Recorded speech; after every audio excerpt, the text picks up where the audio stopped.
Hello, and welcome to another Do Good and Be Kind story time. Carl Allenby had a problem. It was his auto repair business. He'd started it at the tender age of 19, working alone out of a rented bay in a friend's garage. Over the years, it had grown into two shops with 11 employees, but Allenby had become antsy, yearning for something more. At first, he thought it must have something to do with his growing business and needing it to grow even further.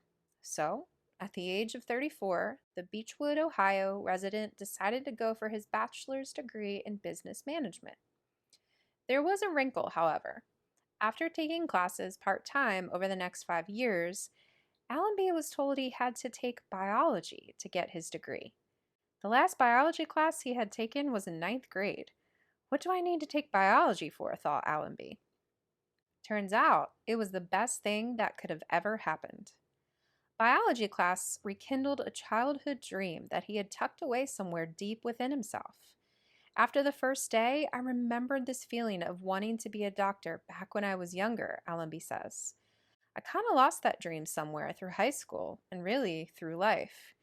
When you're young, you feel you can be anything, and when the world teaches you much differently, you kind of let that go.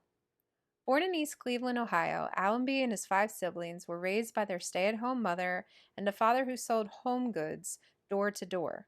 As you can imagine, that didn't pay so well, Allenby said. Growing up in a poor African-American neighborhood, he faced low expectations and numerous barriers to pursuing his dream.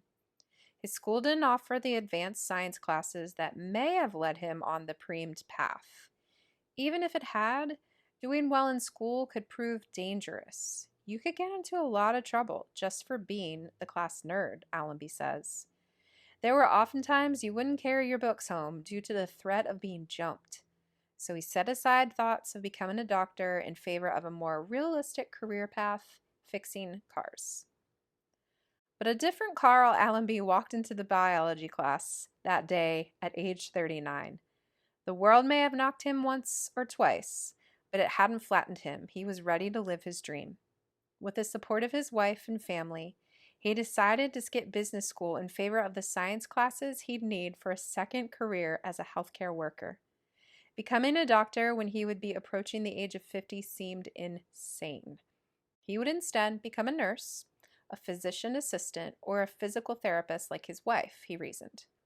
But Allenby's chemistry professor at Cleveland State University stopped him after class one day. "Carl," he said, "you're like the oldest guy here. What's your end game?" Allenby went through the spiel. He developed about how he'd like to become a doctor, but it would be more practical to aim lower. "Why not a doctor?" the professor asked. "You have a great intuition for the work. You would go a long way." He was right. Allenby aced all his courses. It took someone standing on the outside to tell me what I didn't even see in myself, he says. And so, in 2015, Allenby cut ties with his past. He auctioned off his 2 shops and everything that was in them. "I sold my whole life in a matter of hours," he said. "It was liberating." Then he started at Northeast Ohio Medical University.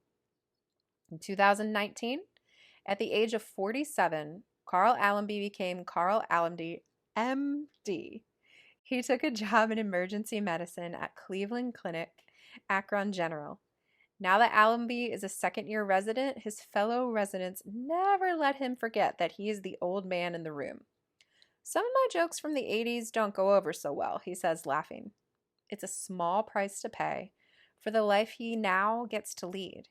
How many people can do something so brand new and have so much stimulation and responsibility at such a late stage in their life, he says. "My kids look up to me. My community looks up to me. I fit so many demographics that say you shouldn't be a doctor. Whether it's because of my age, my race, my upbringing, my past career, these are all good reasons why I shouldn't be here, and yet here I am."